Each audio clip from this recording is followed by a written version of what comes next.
Hi, and welcome back to another episode of Inner Monologues. When we were kids, or in our elementary days of school, we all have done this at least once. Try to create a new language. It was like creating an exclusive world only for a few chosen friends. Like only this one particular group would have this secret language that we were trying to create. Or strokes of imagination, or something, that only we could unlock or something like that. Everybody has had this experience at some point of time. It could have been just like a secret code or some whispers or made up phrases or inside jokes. It was like a thrill of mischief and joy that we had. What were the methods that we used to create these languages? What would we do? Some of us would create an elaborate alphabet chart. We people who studied English as their first language, they tried translating the letter A, B, C, D, like henceforth to this new language of theirs, right? Some people who studied in their mother tongue or another regional language of India, they would translate those elementary letters to the new language.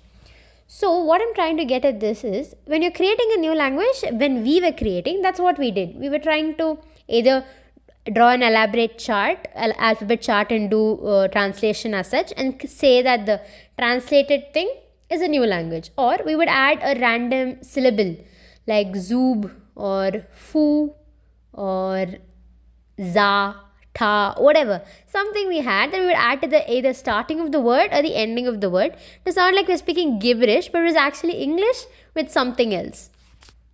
And then there were some more sophisticated attempts, like we would swap the letters around, or inventing new rules of grammar, or we would mimic sounds that we thought were cool or they were like alien.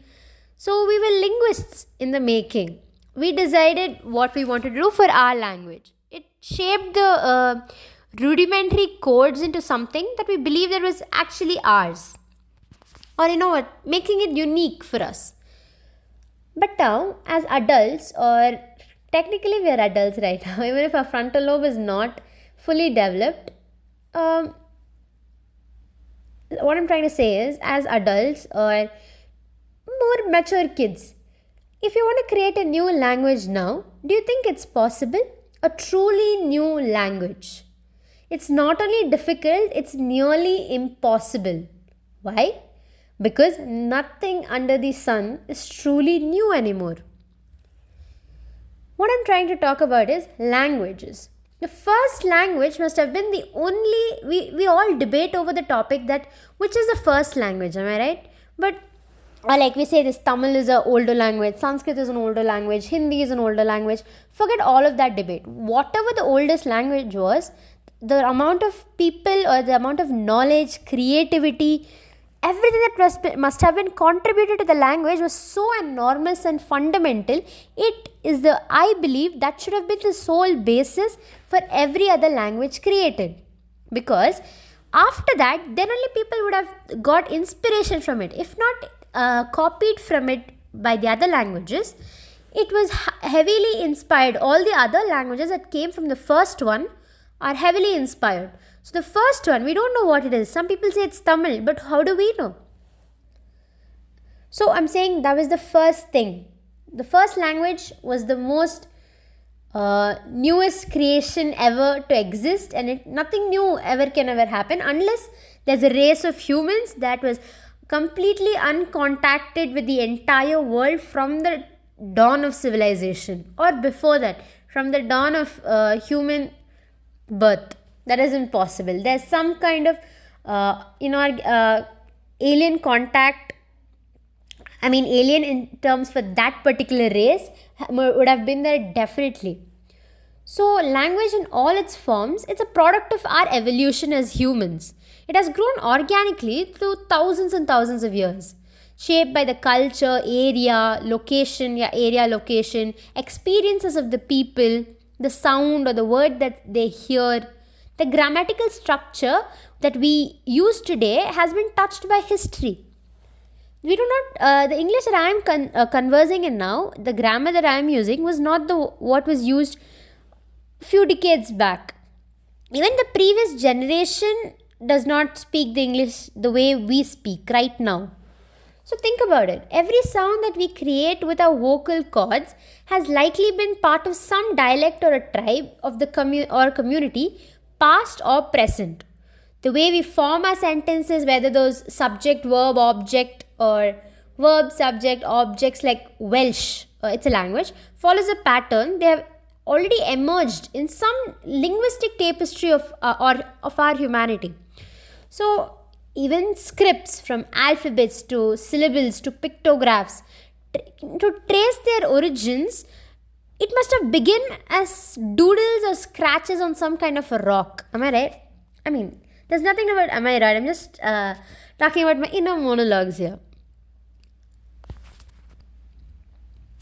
Language can only be preserved, I believe, it can only be preserved once you make it into a script. So if you're going to get a script to it or get a syntax, grammar rules to it, like you have to follow this from now onwards, they must have reached that conclusion after a really long period of just conversing. So if it's like that, the first language, we are assuming as of now, it's just an assumption. I'm not saying that this language is the first. Let's say, take Sanskrit.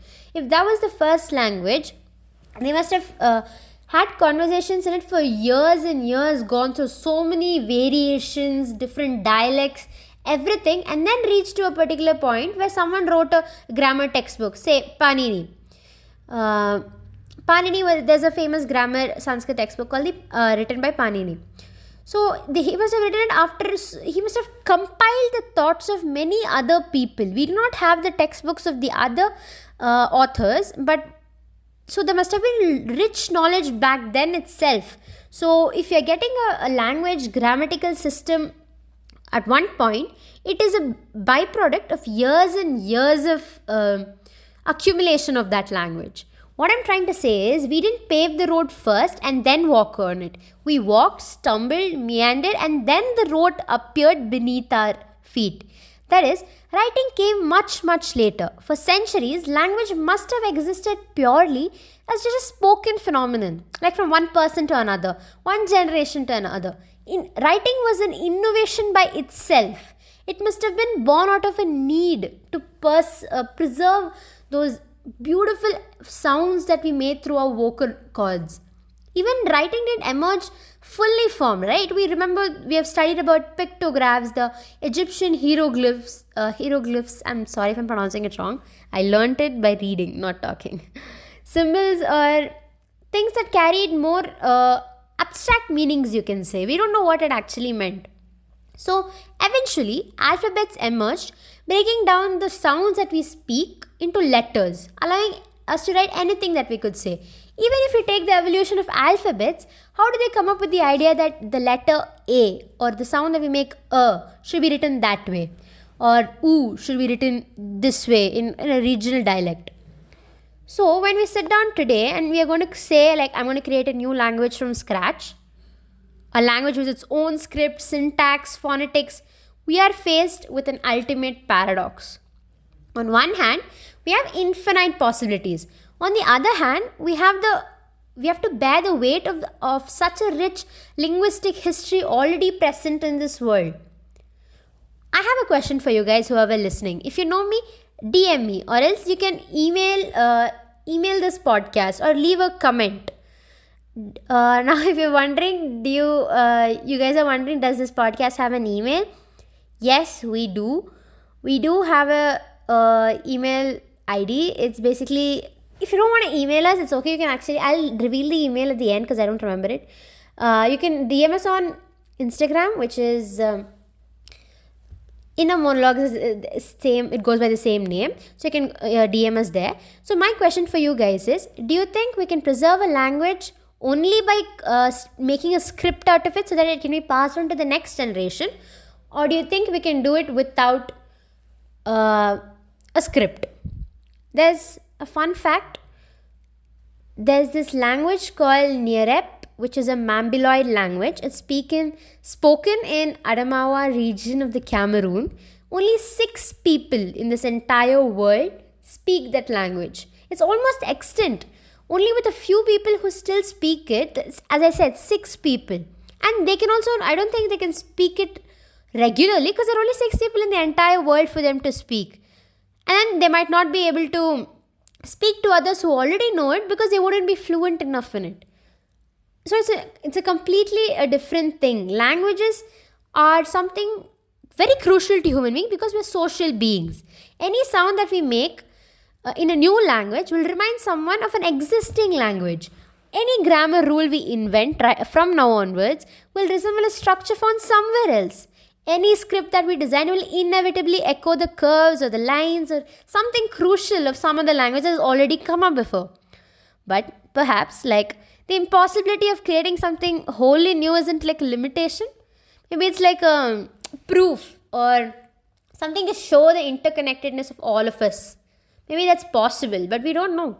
Language is all about connections. It's something that shaped all of us over millions of years to express who we are completely. That's why I started this inner monologues through this speaking, language, English, expressing my inner thoughts, what I feel, how I see the world. Even if we can't create a completely original language, we can still shape and evolve the ones we have, like adding new words, borrowing from other tongues, and blending ideas to create something really fresh. See, every other language, if you say you're going to see the word James can be spoken in Tamil or Kannada, but then it does not come from this language. So I'm saying we can add something new words or we are blending in tongues. That's what I'm saying. Borrowing from other mother tongues. To sum up my thoughts, what I'm trying to say is it's truly remarkable that every word that we speak today is part of an unbroken chain that stretches back to the very first humans.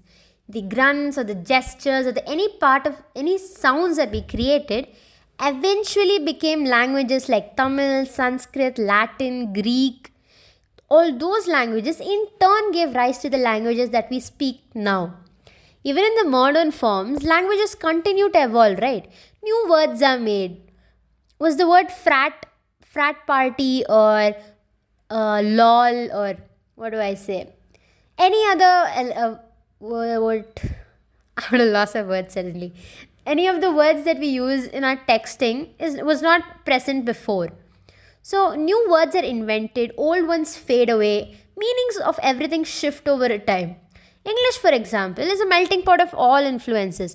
It's borrowed heavily from Latin, French, German. Some people even quote this particular word was taken from Hindi, Tamil, Kannada.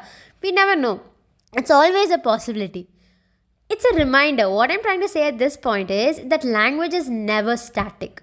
It's a living, breathing entity that grows and changes with us. The words that we might have used as kids knows no longer relevant with us. The same word that we use as toddlers or new learning kids, new language learning kids has a completely different meaning now. Right? Am I right? Like, tell me your thoughts about this. Do DM me once you listen to this podcast. While we can never create a new language that's really original, the act of trying is still magical. That's why we still see that in every generation, that curiosity to create your own secret code or a constructed a language like the snake tongue, parcel tongue spoken in Harry Potter is still that tradition still follows. Or even a modern programming language, the process of crafting something new to communicate is an expression of a human creativity. It's a way of saying, I want to understand and I want to be understood. It's language, the purpose of language is to connect. It's a bridge between minds, a way of sharing thoughts, ideas, and emotions. Whether we are inventing a secret code, secret language, it's the heart of our languages that remains the same. It's all about connection. After all, the road of languages wasn't meant to be planned. It was meant to be walked, if you're revisiting the simile that I used before.